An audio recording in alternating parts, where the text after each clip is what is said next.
Hi guys, my name is Kodani Kajayo. I studied mechanical engineering. I am a metrology team manager. I am also a career strategist and a founder of Career and Corporate Hub. I would like us to talk about interviews. I think a lot of people get nervous when they go for an interview, including myself. So I thought we should touch on how to excel in your interview.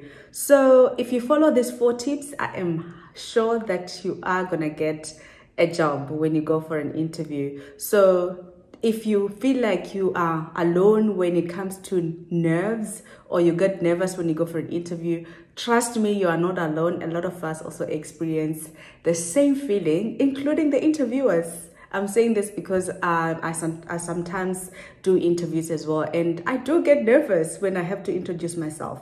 So the first thing that has to be impactful is how you introduce yourself.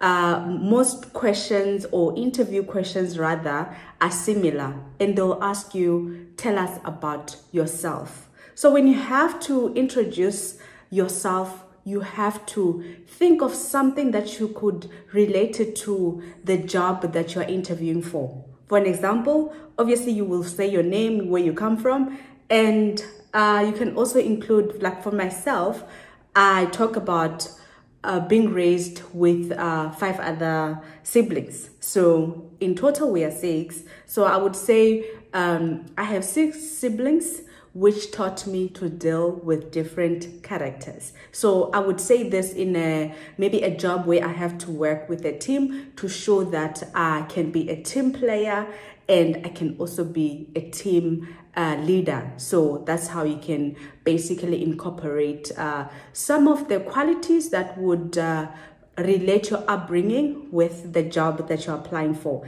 And the second thing, when you answer your question, you have to use SAR or STAR. So SAR is situation, action, and resolution. So your questions, if your answers rather are based on SAR or STAR, they will be easy to follow.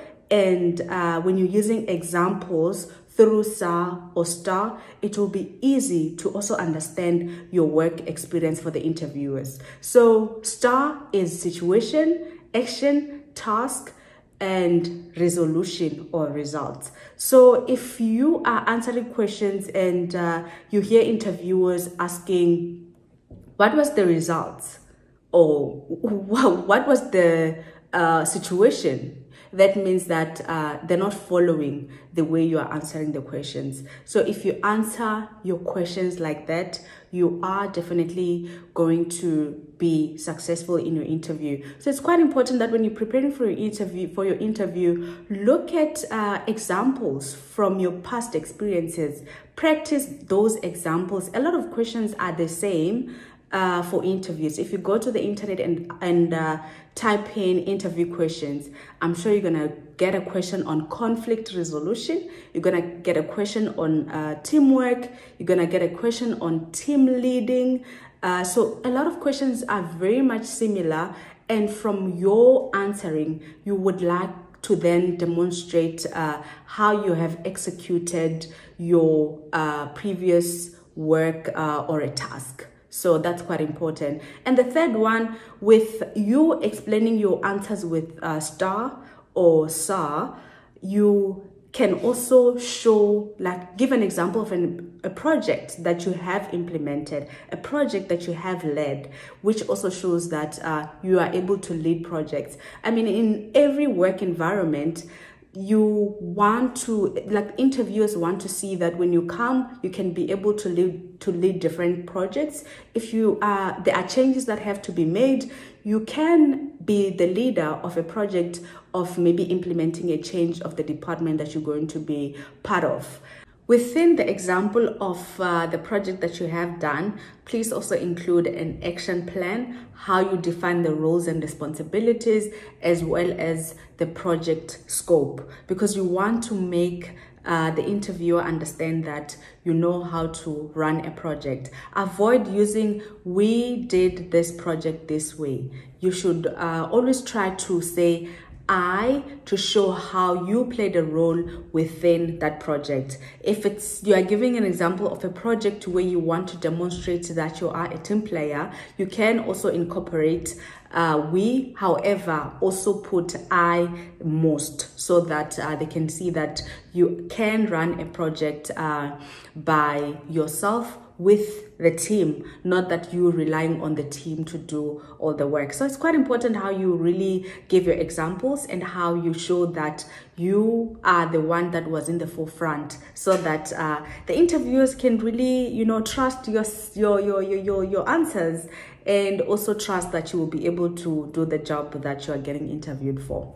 And then the fourth one should be an initiative. So you should show an initiative that you've done before, and that would score you more points that we are going to bring a lot of continuous improvements, new initiatives in the department. So interviewers want to see that. And when you show or demonstrate the initiative that you've done, you have to give an example of exactly what initiative you have done, and that has to be through STAR or SAR. And now in most interviews, they'll even tell you from the beginning that when you explain your answer or when you give your answer, please use situation, action, and resolution. So that means that when you prepare for an interview and you structure your answers, always answer them in that manner. So that would really make your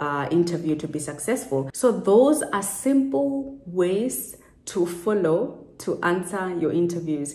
And one thing that I can also say when you're doing your interview, or to look out for, you must listen carefully when you are being asked questions. I always say that listening is a skill that a lot of people don't have. So try and really listen to what the interviewers are saying, because sometimes you answer a question and you answer it incorrectly, and interviewers try to guide you on how you can answer it.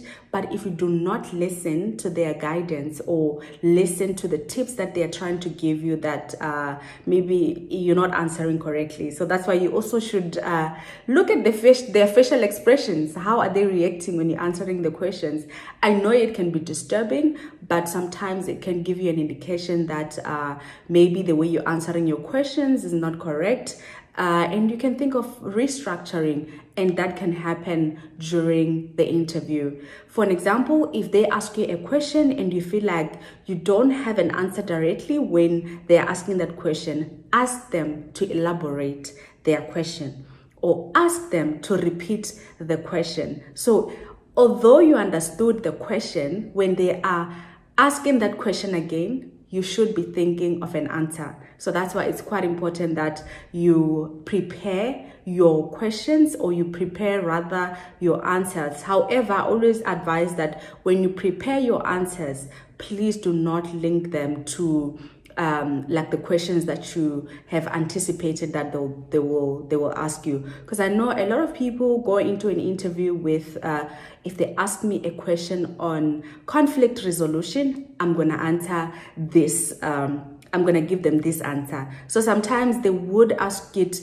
differently, and that can confuse you. So that's why don't really prepare for your interview an hour before. I prefer to prepare 2 days before, or sometimes a day before. So try to have like a window where you're preparing with different examples. It's just to remind yourself of your work experience and bring it into into a structure, which is situation, action, and resolution, or situation, task, action, and resolution. So try and structure your questions that way, even when you are practicing. And if you do it this way, I am sure you are definitely gonna get good feedback. Apart from how you answer your questions, you should also be mindful of how you present yourself as well. So you have to use a professional language. Prevent words like, yeah, you see, this is what I mean. Yeah, you see, this is what I'm talking about. So be mindful of the language that you use in an interview. And also avoid using your hands. Don't use your hands, like your hands must not be all over, because they can be very destructive to the interviewers and they do not look professional. So that's why it's quite important that you just put your hands on the table and try to compose yourself. And you have to be friendly as well. Please don't be too stiff, too uptight. You have to be friendly so that the interviewers also be able to connect and sort of like lenient on how they ask the questions. Because if you are too uptight rather, then the interviewers will not be able to connect with you. Dress code is also vital. Be mindful of how you dress up when you're going for an interview, because that's the first impression. So interviews are professional, therefore you also have to look professional when you go for to be interviewed. So if you really act professionally, it will increase your chances of getting hired. Next time when you go for an interview, please don't get nervous. Treat it as your potential employer trying to get to know you, and don't act too smart. Your employer is not testing how smart you are. They are just trying to get to know you and know your previous work experience. If you treat it this way, it will definitely increase your opportunities of getting hired. And remember, your attitude defines your altitude. So most employers want to hire you for your attitude, because a lot of companies, they do things differently. And if through the interview they can sense that you are not an easy person to work with, or the way you're answering the question, they feel like they can't really connect with you, although you have a lot of experiences, you might cost yourself an opportunity to get hired. So take it easy and just relax.